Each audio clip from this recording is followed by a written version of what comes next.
به نام خدا بارز سلام خدمت شما بیننده های عزیز، انشالله که جورش حتما باشید و هر جایی که هستین از کزند روزگار در امان باشید و لباس عافیت برتان داشته باشین.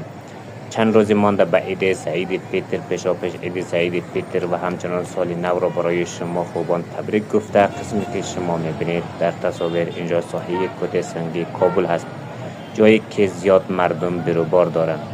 مردم به خاطر روز عید دسترخوان عیدی میوه های خشک خریداری می کنند، از قبیل مغز بادام، چهارمغز، نخود و کشمش.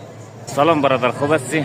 شکر بالله. بخیر. عید سعید فیتر هم کم مانده، پیش و پیش تبریک باشه. چطور بازار فروشات میوه امسال نظر به سالهای گذشته؟ فروشات چه خوبه یا کم است؟ مردم میخره نمیخره؟ چطور نظر به سالهای گذشته امسال که از فروشات یک ذره کم شده، چون اقتصاد مردم پایین آمده.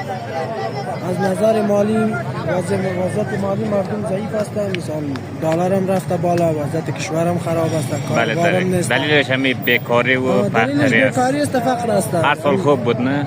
بیکاری است، چون مردم که کار کنه پیسه بیاره، 50 رو پس را پر کیلو پسته باشه، هر چی باشه قیمت میخره. ولی اگه کار نباشه، بیکاری باشه، خب میای برید فقط یک کشمش نخود میبره که اون برای مهمان یک چیزی بان دادن میادن دیگه، خود چیزی کار نیست. تشکر، سلامت باش.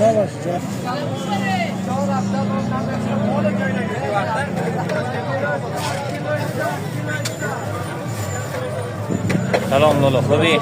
چطور امسال فروشات میوه پیش و پیش عید سعید فیتر نسبت به سالهای گذشته؟ خوب است، شکر. نسبت به سالهای دیگه که ذره ضعیفتر است، که اقتصاد مردم ضعیف است. بازم خدا را شکر. تشکر، سلامت باش. میوه فروشان امسال را نسبت به سالهای قبل بازار را کم رنگ گفته و دلیلشان نبود اقتصادی و بیکاری مردم هست. دوستان عزیز، چینل یوتیوب روزگار را از حمایتتان دریغ نکنید.